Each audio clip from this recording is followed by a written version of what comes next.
नई वीडियो के साथ मैं हूं आपका मेज़बान रज़ा अब्बास। हम बात करेंगे मशरिक़ वस्ता की सूरत हाल के हवाले से, बिलखुसूस ईरान और इसराइल की जो सिचुएशन इस वक्त चल रही है उस सिचुएशन के ऊपर हम बात करेंगे। आपको याद होगा कि ईरान की जानिब से जब अटैक किया गया इसराइल की सरजमीन के ऊपर, हाइपरसोनिक मिसाइल का इस्तेमाल किया गया, उसके जवाब में इसराइल की जानिब से जो ये बात कही गई थी वो ये बात थी कि हम एटमी तनसीबात को या फिर जो तेल की जो तनसीबात है या फिर जो बिजली घर हैं, हम ऐसी कोई तवानाई सेक्टर से रेलिवेंट जो चीज़ है हम उसको निशाना बनाएंगे। उसके जवाब में बहरहाल ईरान की जानिब से भी कहा गया था। लेकिन पहले हम इस बात का जायज़ा लेते हैं कि जब इस तरह का कोई भी मुल्क दूसरे मुल्क के ऊपर अटैक करता है, उसकी एटमी तनसीबात को हिट करता है या उसकी तवानाई से रेलिवेंट तनसीबात को हिट करता है, तो फिर उसके नताइज क्या निकलते हैं। मैं आपको माजी में ले जाऊँगा। हमें याद होगा कि इराक़ में जब सद्दाम हुसैन एक डिक्टेटर की हुकूमत थी, वो रूल कर रहा था वहाँ पर, तो वहाँ पर बहरहाल इराक़ को भी एक एटमी ताकत बनाने के लिए सद्दाम हुसैन का एक प्लान मौजूद था और सद्दाम हुसैन ने इसको इम्प्लीमेंट करना शुरू किया ग़ालिबन 1960 के अंदर। और ये उस वक्त 1960 के अंदर जो एक न्यूक्लियर ताकत हासिल करने का जो एक जुनून सद्दाम हुसैन के ऊपर सर पर सवार था कि मैंने एटमी जो ताकत है उसे हासिल करना है, उसके लिए उसने सोवियत यूनियन उस वक्त मौजूद थी, उनके ताउन से उसने ये काम शुरू किया 1960 के अंदर। लेकिन फिर वक्त गुजरता है और ग़ालिबन 10 या 11 साल के बाद ही फिर हम ये देखते हैं कि जो इराक़ है वो अपने इस एटमी प्रोग्राम को मज़ीद वुसअत देता है। अब उसको वुसअत देने के लिए मज़ीद जदीद किस्म की जो टेक्नोलॉजी है वो दरकार होती है। वो ये दरकार करता है फ्रांस से मज़ीद जो एटमी प्रोग्राम के हसूल के लिए जो जदीद जो मशीनरी जो चाहिए थी, जो इंजीनियर्स चाहिए थे, वो फ्रांस के साथ एक एग्रीमेंट होता है। फ्रांस के इंजीनियर्स आते हैं यहाँ पर, उनको मशीनरी लगा कर देते हैं और मुकम्मल तौर के ऊपर बामत भी करते हैं। ज़ाहिर आपको पता है कि फ्रांस मुकम्मल तौर के ऊपर अमेरिका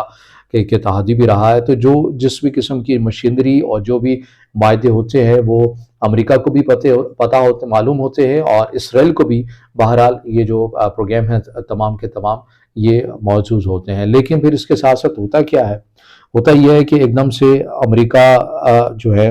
वो ये डिसीजन ले लेते हैं कि एटमी जो प्रोग्राम है हम उसको तबाह बर्बाद कर देते हैं, क्योंकि सद्दाम हुसैन का ये प्लान है। लेकिन बहरहाल एक ये खबरें भी मौजूद थी, लेकिन जो डॉक्यूमेंट रिलीज़ हुआ था 2021 के अंदर, उसके अंदर हक़ाइक़ कुछ अलहदा थे। जो अमरीकी जो खुफिया तौर के ऊपर ये प्रोग्राम बनाया गया था कि हमने सद्दाम हुसैन के इस न्यूक्लियर प्रोग्राम को हमने तबाह बर्बाद करना है, उसके पीछे जो पसे पर्दा जो हक़ाइक़ क्या थे वो बहरहाल 2021 में डॉक्यूमेंट्स कुछ रिलीज़ हुए थे, उसके अंदर इन तमाम चीज़ों के, और इससे पहले भी ग़ालिबन हो चुके थे, जिसके अंदर काफ़ी हद तक इंफॉर्मेशन जो है वो सामने आ गई थी। अब खैर बताना ये मकसूद है इस वीडियो के अंदर कि हुआ क्या था। हुआ ये था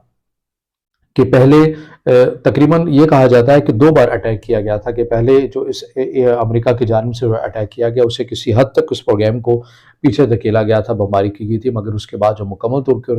ऊपर जो बमबारी की गई थी, जब ये फ्रांस का प्रोग्राम, फ्रांस से जो मशीनरी जो है वो लाई गई थी, फ्रांस के इंजीनियर्स यहाँ पर काम कर रहे थे, तो अमेरिका जो कि उसके ये बताया जाता है कि F-16 जो जेट त्यारे हैं और F-15 भी ग़ालिबन ये इसराइल से इन्होंने परवाज़ भरी थी, वहाँ से लोडेड हुए थे मिसाइल्स वगैरह, बारूद वगैरह लेकर, और वहाँ जाकर इराक़ के अंदर जहाँ पर ये तवानाई का जो प्रोग्राम एटमी तनसीबात थी उन्हें हिट किया गया था और मुकम्मल तौर के ऊपर उन्हें हिट करके तबाह बर्बाद कर दिया गया था। ये वो तमाम जो चीज़ें हैं ये हुई। अभी उस वक्त में ये बातें सामने आती रही कि इसराइल ने मुमकिन तौर के ऊपर तमाम चीज़ों के ऊपर एक्टिव होकर इम्प्लीमेंट किया है, लेकिन अमेरिका का ये कहना था कि ये हमने हिट किए हैं और ये चीज़ें हुई थी। लेकिन इसके अंदर इसके नताइज क्या निकले? इसके नताइज ये हुए कि पहले तो सद्दाम हुसैन की ये ख्वाहिश थी कि हम एटमी क़ुव्वत को हासिल कर लें। ठीक, ये एक सद्दाम एक डिक्टेटर की तो एक ख्वाहिश हो सकती थी, मगर जब एटमी तनसीबात को हिट किया गया तो पूरी जो इराक़ी अवाम है उनके अंदर एक जज्बा, एक जुनून पैदा हो गया कि अब हमें एटमी क़ुव्वत हासिल करके ही रहना है। और उसके लिए बड़ी तादाद के अंदर उन्होंने देखा कि इराक़ के ही अपने ही साइंटिस्ट उठे अपने प्रोग्राम को वुसअत देने के लिए, उसको बढ़ाने के लिए और एटमी क़ुव्वत को हासिल करने के लिए, ताकि जब यह क़ुव्वत हमारे पास आ जाएगी तो हम जो है वो ख़ित्ते के अंदर ताकत का जो तवाज़ुन है वो बहरा बैलेंस हो जाएगा, फिर हमें कोई हिट नहीं कर सकता। आपको अरब ममालिक के अंदर जो कुवैत और इन तमाम जो जंगें हुई, आपको ये सी नोयत की लगती हैं कि सद्दाम हुसैन ने इन तमाम चीज़ों को कैसा रिएक्ट किया था, और मुझे शिद्दत पसंदाना जो है वो तौर के ऊपर यह अमल हमारे सामने आया था। अब इसी तरह अगर इसराइल इसके ऊपर हमला करता है, ईरान की एटमी तनसीबात के ऊपर हमला करता है, अव्वल तो اسرائیل تب تک حملہ نہیں کر سکتا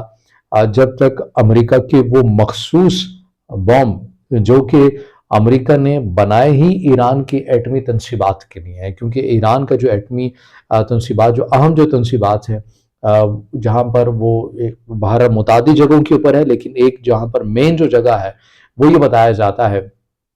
کہ پہاڑوں کے بالکل نیچے ہے، پہاڑوں سے بھی کہیں نیچے ہے، اوپر پہاڑ ہے، ظاہر چٹانیں ہوتی ہیں، بڑی مضبوط ہوتی ہیں، پھر ان سے بھی کافی حد تک جو ہے وہ گہرائی میں نیچے کر کے ایٹمی تنصیبات ہیں، چیزیں ہیں۔ اگر انہیں ہٹ کرنے کا پلان اسرائیل بناتا ہے تو وہ تب ہی ممکن ہو سکتا ہے جب امریکہ کی جانب سے وہ خصوصی طور کے اوپر بم بنائے گئے جو کہ اب ایران کو ہی دیکھ کر بنائے گئے ہیں، ایران کے ہی مطابق بنائے گئے ہیں، اگر تو وہ دیے جاتے ہیں، اس کے اندر بھی دیکھنا ہے کہ ابھی تو وہ ٹیسٹ نہیں ہوئے ہیں۔ ٹیسٹ اگر ایک تجربے کے طور کے اوپر کیا بھی ہے تو وہ ایک آپ یہ کہہ لیں کہ ایسی زمین کے اوپر، گھاس والی زمین کے اوپر یا اس طرح زمین کے اوپر، نرم زمین کے اوپر ان کا تجربہ کیا گیا، لیکن پہاڑوں کے اوپر، چٹانوں کے اوپر وہ کتنے کارگر ثابت ہوئے ہیں، ایسا کوئی تجربہ امریکہ کے پاس نہیں ہے۔ اگر بالفرض ایسا کوئی چیز ہوتی ہے، لیکن اسرائیل اسی صورت کے اوپر اگر کامیابی مل بھی جاتی ہے تو امریکہ کی وہ خصوصی طور کے اوپر بم اسرائیل کے پاس آئیں گے تو ہی اس صورت کے اندر یہ ممکن ہو سکے گا۔ لیکن بہرحال اسرائیل کی جانب سے تو یہ کہا گیا، اس کو جو امریکہ کے جو سابق صدر ہیں ٹرمپ اور ان کے داماد، ان کی جانب سے بھی اس خواہش کا اظہار کیا گیا تھا کہ آپ ایٹمی تنصیبات کو ہی ہٹ کریں ایران کی، لیکن جو بائیڈن کی جانب سے کہا گیا تھا کہ ایٹمی تنصیبات کو ہٹ نہیں کرنا چاہیے، لیکن ظاہر ہے یہ رسمی طور کے اوپر ہی بیانات ہوتے ہیں۔ مگر ایک بات تو طے ہے کہ اسرائیل کی جانب سے حملہ کیا جانا ہے، اور یہی وجہ ہے کہ آئرن ڈوم ایرو 3 کے ناکام ہونے کے بعد امریکہ کا ایک بار پھر سے ایسا سسٹم جو کہ اسرائیل کے تحفظ کے لیے بنایا گیا ہے اور ایران کے میزائلز ٹیکنالوجی کو دیکھ کر ہی ڈیزائن کیا گیا ہے، وہ سسٹم جو ہے اسرائیل میں پہنچا دیا گیا ہے۔ 100 کے قریب جو فوجی ہیں جو اس سسٹم کو آپریٹ کریں گے، تھارڈ کے نام سے یہ سسٹم ہے، THAAD، ظاہر ہے یہ ایک ایبریویشن ہے،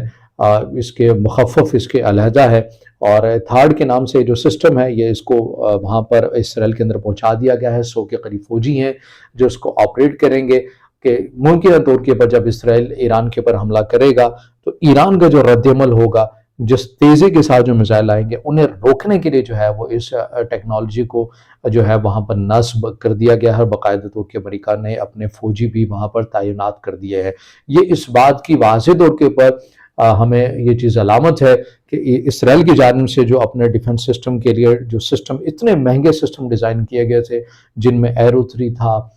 جن میں آئرن ڈوم تھا، یہ مکمل طور کے پر ناکام ہو چکے ہیں، اور یہی وجہ ہے کہ تھارڈ کو لانا پڑا ہے۔ اب اسے بھی ٹیسٹ کیا جائے گا کہ واقع کیا ایران کے میزائل جو آ رہے ہیں اسرائیل کی طرف، جو ممکنہ طور کے پر آ سکتے ہیں، کیا انہیں تھارڈ بھی روکنے کی صلاحیت رکھتا ہے یا نہیں رکھتا، یہ تو بہرحال جب ٹیسٹ ہوگا تو ہی معلوم ہوگا۔ لیکن بہرحال ایران کے جو ہائپر سونک میزائل ہیں، انہوں نے آئرن ڈوم اور ایرو 3 کی جو ٹیکنالوجی ہے اس کو تو یہ ثابت کر دیا کہ وہ ناکام ہے۔ آئرن ڈوم تو اس حد تک ناکام ہوگی ہے کہ حماس ہو یا حزب اللہ ہو، یہ تنظیمی سے جو لحاظ سے جو میزائل ہیں جو انتہائی سستے ہوتے ہیں، اگر وہ بھی آتے ہیں انہیں بھی مکمل طور کے اوپر آئرن ڈوم نہیں روک پا رہا ہے۔ یہی وجہ ہے کہ بڑی تعداد کے اندر جو اسرائیلی عوام ہے وہ ملک چھوڑنے کے پر مجبور ہیں، ان کی زندگی اسرائیل کے اندر جو ہے وہ غیر محسوس، آپ یہ کہہ لیں کہ غیر محفوظ ہو چکی ہے، وہ بھاگ رہے ہیں، دھڑا دھڑ بھاگ رہے ہیں۔ اگر وہ اسرائیل کے اندر رہتے ہیں تو انہیں ہر 1-2 منٹ کے بعد، 10 منٹ کے بعد بنکر کے اندر جا کر چھپنا پڑتا ہے، پھر باہر آنا پڑتا ہے، پھر سائرن بجتا ہے، پھر جانا پڑتا ہے۔ تو اس عالم میں بہرحال ابھی اسرائیل کی عوام جو ہے وہ جی رہی ہے، اور خوف کا جو مکمل طور کے اوپر عالم ہے۔ لیکن اب دیکھنا یہ ہے کہ اسرائیل کی جانب سے اگر ایٹمی تنصیبات کو ہٹ کیا جاتا ہے تو ایران جو ممکنہ طور کے اوپر حملہ کرتا ہے، امریکہ کی جانب سے اپنا سسٹم پرووائڈ کر دیا گیا ہے۔ اب یہ سسٹم کس حد تک اسرائیل کی حفاظت کر سکے گا، یہ تو وقت ہی بتائے گا۔